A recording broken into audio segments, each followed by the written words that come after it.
তাৰমানে আমাৰ 2019 চনত পুলৱামাত যিটো আমাৰ এটেক হৈছিলে তাত আমাৰ 40জন বীৰ জোৱান শ্বহীদ হৈছিলে। তেওঁলোকৰ কাৰণে আমি আজি গৌৰৱ অনুভৱ কৰিছোঁ, তেওঁলোকৰ কাৰণে আমি সুখ শান্তিত থাকিব পাৰোঁ।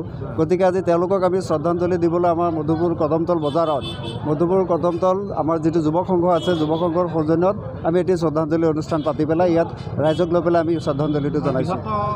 মধুপুৰ কদমতলৰ সকলো ৰাইজ আজি আহিছে বীৰ শ্বহীদসকলক শ্ৰদ্ধাঞ্জলি জনাবলৈ, কি ক'ব? হয়, তাৰমানে আমাৰ বীৰসকললৈ আমাৰ সমগ্ৰ অঞ্চলৰ ফালৰ পৰা আমি মধুপুৰ যুৱক সংঘ কদমতল যুৱক সংঘই আমি বীৰ শ্বহীদসকলক আমি শ্ৰদ্ধাঞ্জলি জ্ঞাপন কৰিছোঁ। কাৰণ তেওঁলোক হৈছে আচল, তেওঁলোক আমাৰ নায়ক। তেওঁলোকৰ কাৰণে আমাৰ সমগ্ৰ ভাৰতবৰ্ষখন আজি আমাৰ ৰক্ষাত আছে।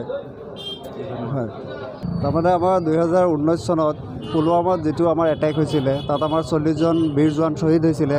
তেওঁলোকৰ কাৰণে আমি আজি গৌৰৱ অনুভৱ কৰিছোঁ, তেওঁলোকৰ কাৰণে আমি সুখ শান্তিত থাকিব পাৰোঁ।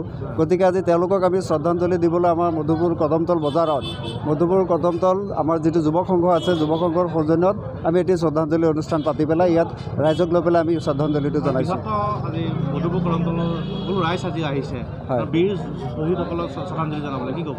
হয়, তাৰমানে আমাৰ বীৰসকললৈ আমাৰ সমগ্ৰ অঞ্চলৰ ফালৰ পৰা আমি মধুপুৰ যুৱক সংঘ কদমতল যুৱক সংঘই আমি বীৰ শ্বহীদসকলক আমি শ্ৰদ্ধাঞ্জলি জ্ঞাপন কৰিছোঁ। কাৰণ তেওঁলোক হৈছে আচল, তেওঁলোক আমাৰ নায়ক। তেওঁলোকৰ কাৰণে আমাৰ সমগ্ৰ ভাৰতবৰ্ষখন আজি আমাৰ ৰক্ষাত আছে। হয়।